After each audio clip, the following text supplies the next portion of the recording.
نفس کیسے کمزور ہوتا ہے؟ تو یہ کسی ایکسپرٹ سے پوچھنا چاہیے، کسی ماہر سے پوچھنا چاہیے کہ اس کی کمزوری کیسے ہوگی۔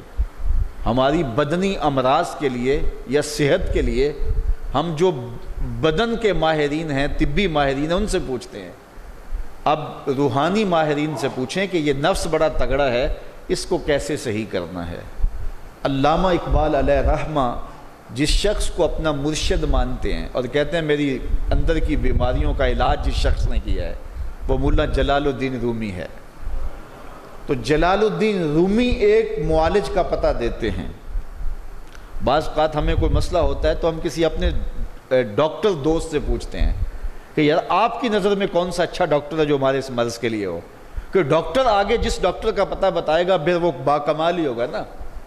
تو عام آدمی تو ہو سکتا ہے کسی عطائی کا پتہ بتا دے، وہ کہتا ہے مجھے فلاں جگہ سے دم کروایا، مجھے اس سے آرام آ گیا، تو ہم دم کروانے بھاگ جائیں گے۔ یہ ایسے ہی ہوتا ہے نا کہ لوگ وقت ضائع کر دیتے ہیں ان چکروں کے اندر اور بیماری کے منہ میں۔ وقتی طور پہ تھوڑا سا نفسیاتی طور پہ وہ ٹھنڈے ہو جاتے ہیں، جب انہیں کوئی دم شم ہو جاتا ہے تو وہ کہتے ہیں نا میں ٹھیک ہوں، لیکن بیماری اندر پھیلتی رہتی ہے، وہ ڈاکٹر کے پاس جاتے نہیں پراپر، اور پھر بیماری اتنی پھیل جاتی ہے پھر علاج نہیں ہوتا۔ تو جب وہ تھوڑا سا ان کو ریلیف ملتا ہے ان کے نفسیات کی وجہ سے تو وہ شور کرنے لگ جاتے ہیں میں بڑا بہتر ہو گیا ہوں، اور عورتیں کہتی ہیں نہیں پہنا میں تو ٹھیک ہی ہو گئی ہوں۔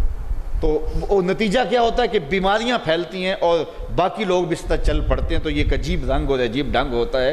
تو یہ بات ذہن میں رکھیں کہ جب کسی بھی بیماری کے حوالے سے ماہر سے پوچھا جائے تو وہ صحیح مشورہ دے گا۔ عام آدمی اپنے انداز سے بات کرتے ہیں، تو کسی ڈاکٹر سے پوچھیں کہ جناب اس شعبے کا ڈاکٹر کیا، تو وہ صحیح ڈاکٹر بتائے گا۔ اب ماہر سے پوچھا گیا، ماہر بھی کون ہے؟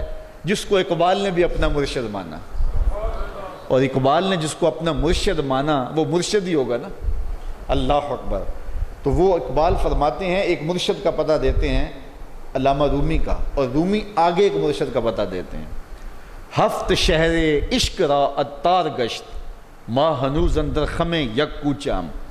شیخ فرید الدین عطار کے بارے میں حضرت رومی کہتے ہیں کہ یہ وہ شخص ہے کہ جو عشق کے ساتوں شہر گھوم چکا ہے، اور حضرت رومی کہتے ہیں کہ میں پہلے شہر کی پہلی گلی کے کونے پہ کھڑا ہوں۔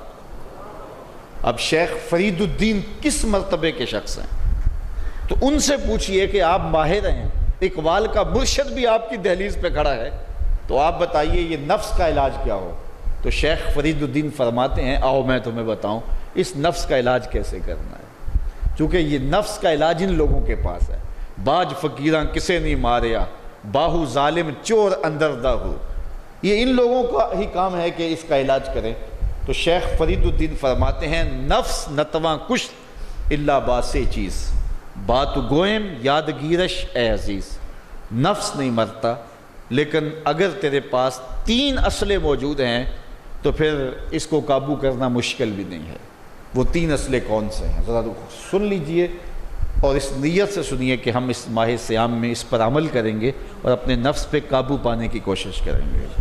کیونکہ یہ تقریر محض تقریر نہیں ہونی چاہیے کہ میں آ کے ہر سال کوئی بات سنا جوں اور آپ ہر سال سن لیں، تو اس سے کیا فائدہ ہوگا اگر ہم عمل نہیں کریں گے تو اس نیت کے ساتھ سنیں کہ یہ ایک ماہر روحانیات کے ماہر نے ہمیں یہ مشورہ دیا ہے کہ اپنے نفس کا علاج کیسے کریں۔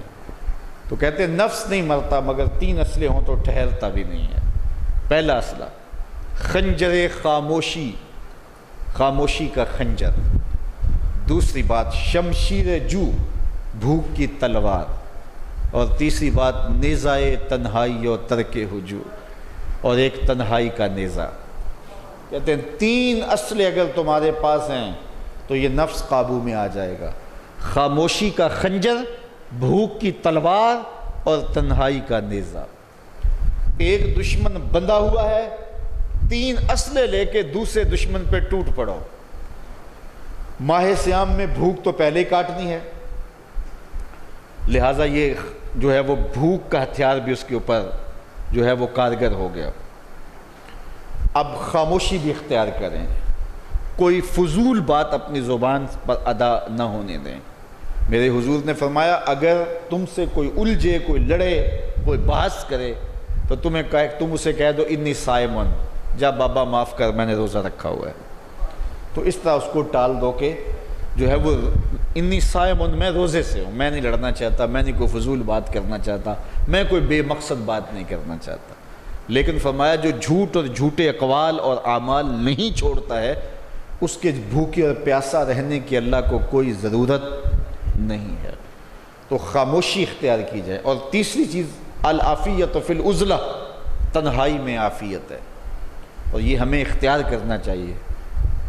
حضرت شاہ نقشبند بخاری علیہ رحمہ فرماتے ہیں فقیر کے لیے بہترین جگہ مسجد ہے یا پھر اپنے کامل شیخ کی صحبت ہے، اور تیسری چیز تنہائی ہے، اور چوتھی جگہ سوائے ہلاکت کے اور کچھ نہیں ہے. اس لیے ہمیں کہا گیا بازار میں دیر سے جاؤ جلدی واپس آ جاؤ، مسجد میں جلدی جاؤ دیر سے واپس آؤ. تو بہترین جگہیں مساجد ہیں. کامل پیر اگر کسی کو مل جائے، آج تو اس دور میں کامل کا تلاش کرنا بھی ایک مسئلہ ہے، لیکن جن لوگوں کے انفاس کی خوشبو سے دلوں کی تربیت ہوتی ہے وہ مفقود نہیں ہوئے، اگرچہ تھوڑے ہیں، اگر طلب سچی ہو تو مل ہی جاتے ہیں. تو تیسری چیز فرمایا تنہائی، عافیت عزلت میں.